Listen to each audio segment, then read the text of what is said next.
অস্পৃশ্যতার বিরুদ্ধে লড়াইয়ে এক স্বর্ণোজ্জ্বল নাম বাবা সাহেব আম্বেদকর। উপমহাদেশের যেসব মানুষ অন্ধকার বর্ণপ্রথা, সামাজিক বৈষম্য আর জাতপাতের বিরুদ্ধে লড়াই করেছেন, তাদের মধ্যে অগ্রগণ্য ভীমরাও রামজি আম্বেদকর। তিনি ভারতীয় সংবিধানের প্রধান রূপকার। ভারতীয়রা আজ তাদের সংবিধানের সাম্য নিয়ে যে গর্ব করে, তার প্রধান কৃতিত্ব যে মানুষটার, তিনি আম্বেদকর। বোম্বের এলফিনস্টোন হাই স্কুল শিক্ষক পড়াচ্ছেন ক্লাসে। উদাহরণের একটি সমস্যা সমাধানের জন্য ক্লাসের পেছনের বেঞ্চে বসা একজন ছাত্রকে ডাকলেন তিনি। ভীমরাও নামের ছাত্রটি উঠে আসছিল ব্ল্যাকবোর্ডের দিকে।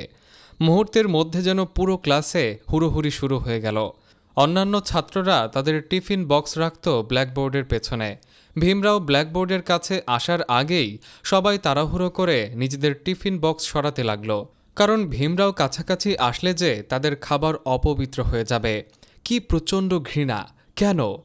কারণ ভীমরাও যে জন্মেছেন তথাকথিত নিম্নবর্ণের পরিবারে। একজন দলিত তিনি। তার কাছাকাছি এলে কি উচ্চবর্ণের মানুষদের খাদ্যদ্রব্যের পবিত্রতা থাকবে? ভীমরাওয়ের জন্য অবশ্য এসব নতুন কিছু না। সেই ছোটবেলা থেকে সয়ে আসছেন তিনি। বোম্বের এই স্কুলে তাও তো ক্লাসের বেঞ্চে বসার জায়গা মিলেছে, হোক না তা এক কোণে, একদম শেষের সারির বেঞ্চে। দলিতরা তাকে ভালোবেসে বাবা সাহেব বলে ডাকেন। পরবর্তীকালে যিনি হয়ে উঠেছিলেন তুখোড় অর্থনীতিবিদ ও দার্শনিক। তিনি হয়েছিলেন ভারতের প্রথম আইনমন্ত্রী, ভারতীয় সংবিধানের মুখ্য স্থপতি।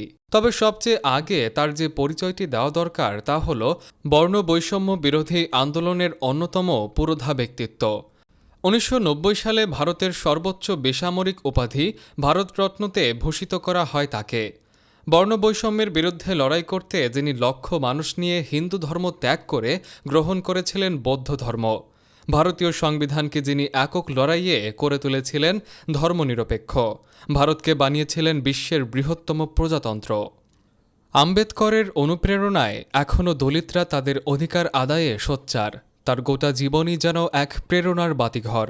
সেই ক্লাসে পাটের বস্তা বিছিয়ে বসা ছেলেটির বিশ্বব্যাপী সমাদৃত জ্ঞানী হয়ে ওঠা দলিতদের নিয়ে তার আন্দোলন গড়ে তোলা, এরপর তার সংবিধানের স্থপতি ও ভারতের প্রথম আইনমন্ত্রী হওয়া, পুরো জীবন যেন অনন্য এক সংগ্রামী সফর।